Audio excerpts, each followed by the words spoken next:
नमस्कार दोस्तों, मैं अंजनी आपके चैनल द यूनिक कंप्यूटर में स्वागत करते हैं। आज हम जानने वाले हैं ऑर्गेनाइजेशन ऑफ कंप्यूटर यानी कंप्यूटर का संगठन के बारे में, जिसमें हार्डवेयर, सॉफ्टवेयर तथा लाइववेयर के बारे में बताएंगे। ऑर्गेनाइजेशन ऑफ कंप्यूटर, कंप्यूटर का संगठन यानी कंप्यूटर किन किन चीज़ों से मिलकर, पहला हमारा हार्डवेयर, दूसरा हमारा क्या है सॉफ्टवेयर, तीसरा हमारा क्या है लाइववेयर।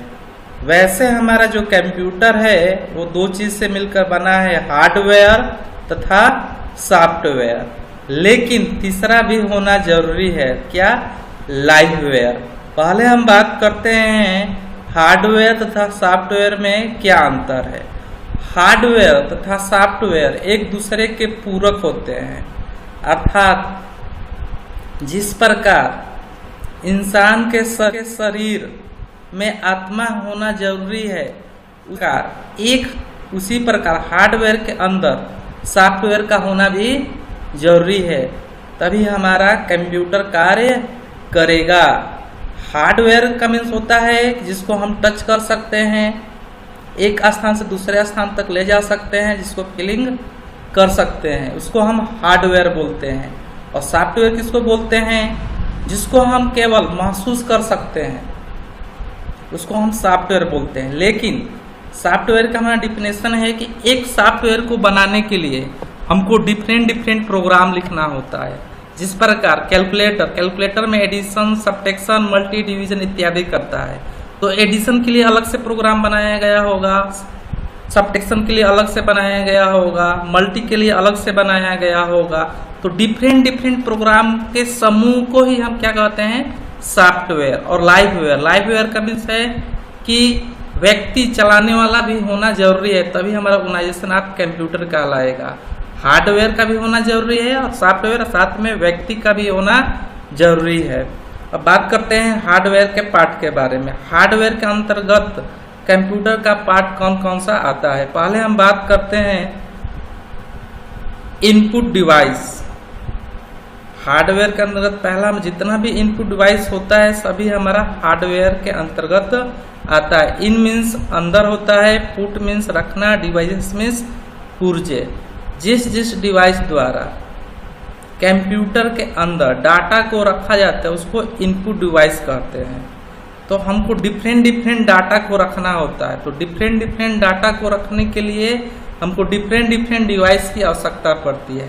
जैसे टेक्सटुअल अगर डाटा इनपुट करने के लिए कीबोर्ड यूज करना पड़ेगा, ग्राफिकल डाटा इनपुट करने के लिए हमको डिजिटल कैमरा की आवश्यकता होगा। यानी हमको डिफरेंट डाटा को इनपुट कराने के लिए हमको डिफरेंट इनपुट डिवाइस की आवश्यकता पड़ता है। नेक्स्ट हमारा सीपीयू का full form central processing unit होता है। सीपीयू का full form central processing unit. CPU को कंप्यूटर का ब्रेन कहा गया है। हाँ दोस्तों, यहाँ से बार यह क्वेश्चन आया है कि कंप्यूटर का ब्रेन कहा जाता है, तो किसको कहा जाता है, सीपीयू को। और सीपीयू को दूसरे भाषा में माइक्रो प्रोसेसर भी कहा जाता है। सीपीयू जिस डिवाइस द्वारा जो भी डाटा कंप्यूटर के बाहर रखा जाता है उसको हम क्या बोलते हैं, आउटपुट डिवाइस कहते हैं। जिस प्रकार हमको हार्ड कॉपी के रूप में लेने के लिए प्रिंटर की आवश्यकता होगा, सॉफ्ट के रूप में आउटपुट लेने के लिए हमको मॉनिटर की आवश्यकता होगा, ये सभी हमारा आउटपुट डिवाइस के अंतर्गत आता है। यानी हार्डवेयर के अंतर्गत 3 पार्ट आता है हमारा, इनपुट डिवाइस, सीपीयू और आउटपुट डिवाइस। जो हमारा सीपीयू है उसको 3 पार्ट में डिवाइड किया गया है। यहाँ से ये भी क्वेश्चन बार आया है कि सीपीयू को कितने पार्ट में डिवाइड किया गया है दोस्तों, तो 3 पार्ट में डिवाइड किया गया है आपका ALU। यहाँ से ये भी क्वेश्चन बार पूछता है कि ALU का फुल फॉर्म क्या होता है, तो आपका अर्थमेटिक लॉजिक यूनिट। इसका कार्य ये होता है कि जितना भी लॉजिकल ऑपरेशन ट्रूथ या फॉल्स के बेस पर कैलकुलेशन करना होता है उसमें हमारा ALU, जितना भी हमारा कंट्रोलिंग करता है वो क्या करता है, CU कंट्रोल यूनिट। और तीसरा हमारा CPU का तीसरा पार्ट है क्या, मेमोरी। जिसमें हम डाटा को स्टोरेज कर कर रखते हैं। मेमोरी को भी दो पार्ट में डिवाइड किया गया है। प्राइमरी मेमोरी किसको कहते हैं? जो चीज़ कंप्यूटर के अंदर मेमोरी को रखा जाता है, यानी इंटरनल मेमोरी इसको बोला गया है। प्राइमरी मेमोरी क्या बोला गया? Internal memory. यह कैबिनेट बॉक्स के अंदर रखा जाता है, इसलिए इसको क्या बोला गया है? Internal memory. दूसरा हमारा पार्ट क्या है? Secondary memory. Secondary memory means कि कैबिनेट बॉक्स के इसको बाहर रखा जाता है, इसीलिए इसको क्या कहा गया है? Secondary memory. वैसे अलग से वीडियो क्लास सब बनेगा। इनपुट डिवाइस है CPU, आउटपुट डिवाइस, मेमोरी, इसका अलग अलग से वीडियो बनेगा।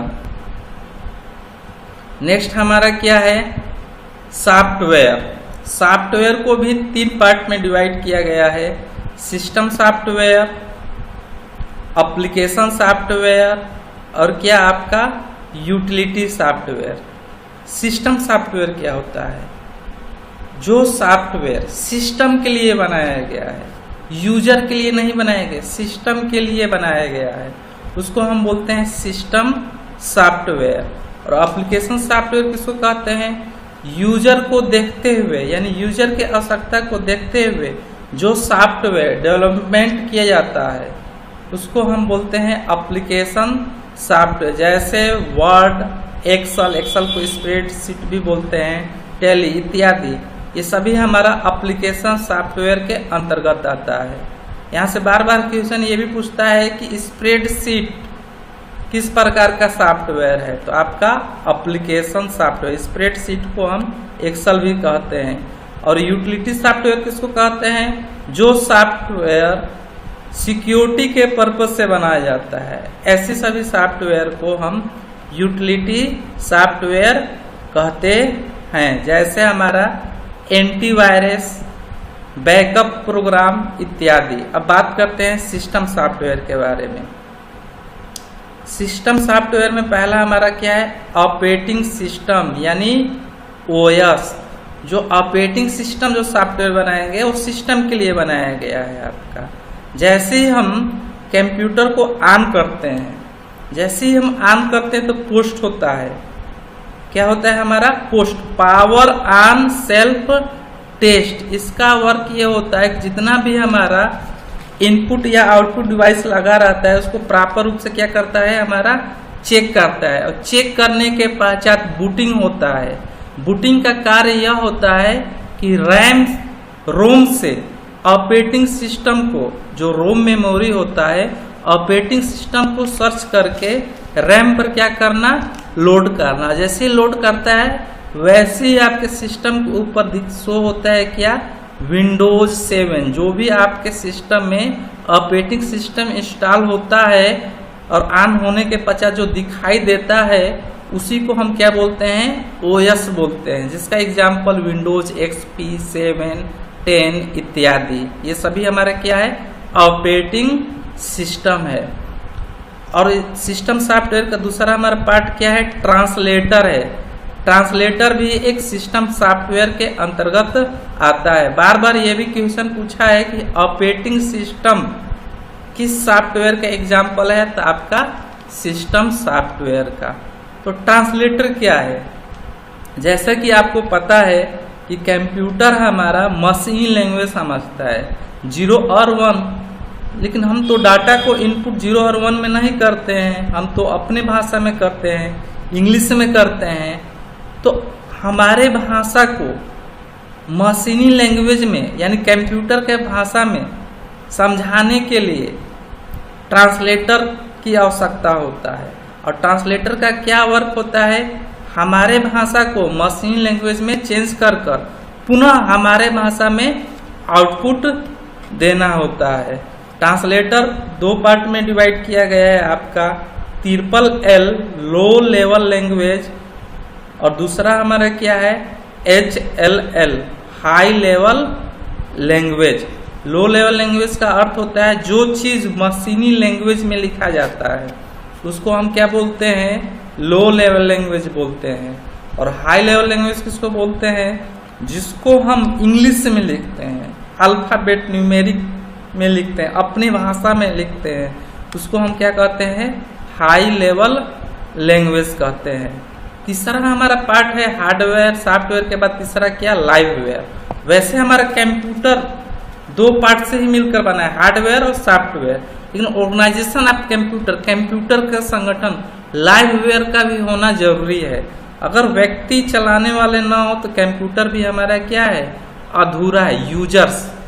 यूजर्स का मतलब होता है जो कभी काल सिस्टम चलाता है उसको हम क्या बोलेंगे, यूजर। ऑपरेटर मीन्स जो हमेशा चलाता है उसको हम क्या बोलेंगे, ऑपरेटर्स। ये भी लाइववेयर के अंतर्गत आता है। इसके